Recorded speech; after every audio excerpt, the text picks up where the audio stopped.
Do you guys remember the episode of Friends where Chandler gets Monica a maid?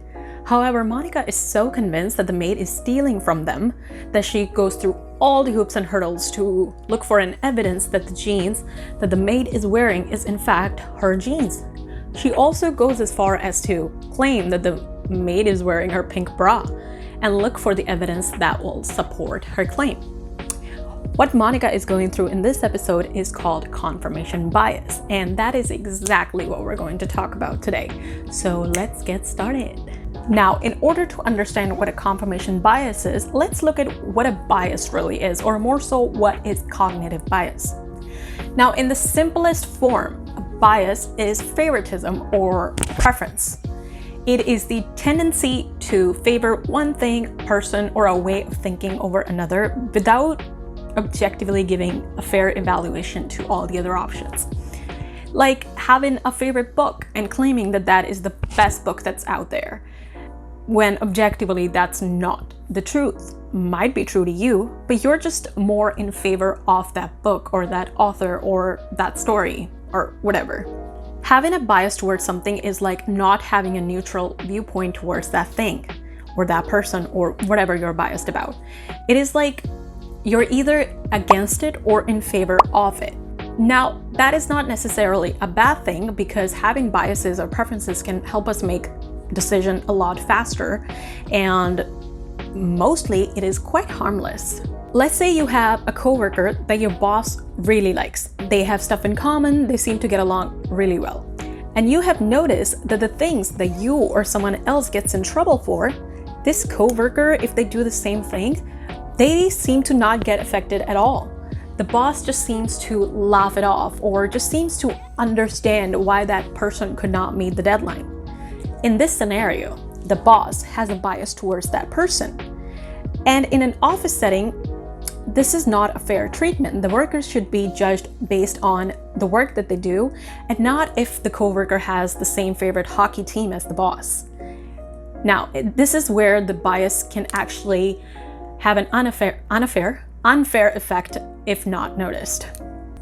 Now, that was all about bias. Let me tell you what a cognitive bias is, and before that, let's look at what cognition is. Now, in simpler terms, cognition is the process of thinking, understanding, and gaining knowledge about the world around us, either through senses, experiences, or thought. Essentially, it is our ability to think, make decisions, remember, and solve problems. Now, cognitive bias refers to our brain's tendency to make systematic errors in thinking or processing information. It means that our mind can sometimes jump to conclusions without fully taking into account all the facts, or in other words, make judgments in ways that may not be entirely logical or accurate. And because of this, we might form opinions that are based on incomplete information. Now, cognitive bias happens to all of us. It can influence how we perceive things or how we react to our environment, how we react to things, and may lead to errors in our reasoning and our understanding of things. Now, there are many types of biases, but the one that we're going to talk about is confirmation bias. Yay, we're finally getting to it. But all the information that I gave you was essential. Now, confirmation bias is a type of bias where people have the tendency to seek out evidence or interpret or recall information in a way that confirms their pre-existing notions or beliefs and downplaying anything that contradicts the same beliefs. Confirmation bias cleverly tricks our brains to seek out information that would confirm what we already know and stand by, rather than to seek out information or to question our already existing beliefs. Now, let's go back to the Monica's example. Monica's unwavering belief that her maid stole her pants and her desperate attempts to find the evidence, in this case, the stain on the crotch, to confirm her that she's right, exemplifies confirmation bias. Even when Chandler was giving a logical explanation that maybe the company made more than one pants, she kind of agrees, but it is very hard for her to challenge her belief that she so firmly believes in. Then Monica claims that the maid is wearing her pink bra and again convinces Chandler to look at a rip on that bra so that she can prove herself right. It's as if she's on a mission to prove herself right, even in the face of logical explanations and alternative possibilities. The belief that Monica have here is that the maid steals clothes, and she's looking for evidence only to prove that she's right, not the alternative, like maybe looking at her own bra, the one that she's wearing, or maybe asking her friends if they borrowed her pants without letting her know. Just a thought, Monica, just a thought. Do you want me to cry? Is that what you want? Do you want to see me cry? Now, let's not get too hard on Monica. We've all been there. We've all done that, and we will do again. Certainly. It is as if we wear a pair of intellectual blinders, refusing to consider the possibility that we might be wrong. Instead, we search the vast expanse of knowledge, selectively picking only the fragments that would confirm our existing beliefs, reinforcing our confidence in our own fallibility. We're doomed. No, but seriously, why do we do that? Why do we look up information that would confirm our beliefs to ourselves instead of looking up information that would force us to abandon our beliefs? Because who wants to go through all that? Admit to myself that I'm wrong? Get somebody else to do that. Pass. Hard pass. Now, there are a few reasons why we do that. Number one is protecting our self-esteem. Now, let's just be honest. Nobody wants to be wrong. It kind of gives us an ego boost when we are proven right. So why should we look up information that would prove us wrong? You know, that would just not make us feel good about ourselves. You know, I can testify to that. Yeah. Now, the second reason is shortcuts. Our brains, how many brains do you have? No matter how many do you have, you don't even use a single one of them. Okay. Our brain likes to make shortcuts in order to be more efficient. And like I mentioned earlier, sometimes it is important to make faster decisions. And for that, it is often helpful to look at what we already know, what we are already so familiar with. And evaluating every single options can actually take a lot more time and energy, and reframing our beliefs can take even longer. So sometimes the brain is just like, life's too short, man.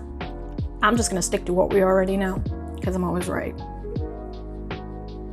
Now, third reason is what we call cognitive dissonance. Now, this is another psychological concept or phenomenon that occurs when we are holding contradictory beliefs and the discomfort we feel because of it. It can feel like anxiety, shame, or embarrassment. And in order to reduce that discomfort, our brain just automatically looks for information that will align with our beliefs. One example I can give you is of someone who knows the harmful effects of smoking, but they are still smoking all the time. So they would convince themselves that smoking isn't as bad as everybody makes it sound like by looking for evidence that will show them, I don't know how they're gonna find it, but the evidence that will show them that it's not as harmful as everyone makes it to be, in order to avoid that discomfort that they feel because they are holding two contradictory information in their mind.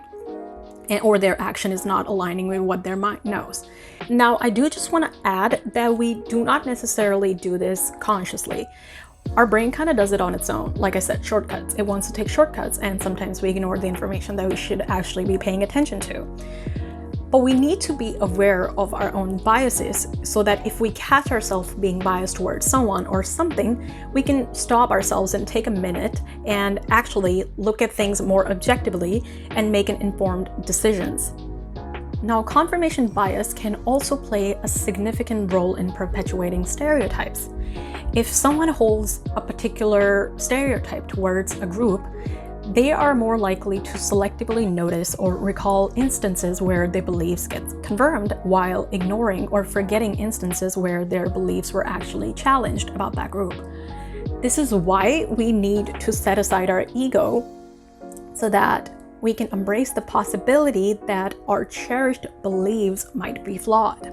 We need to be aware of our own biases so that we can make informed decisions, listen to other people's perspective that might be different from ours, treat others in a fair manner, and also not be hard on ourselves in the process. By humbly accepting the notion that we might not always be right, we unlock the door to intellectual growth and expansion.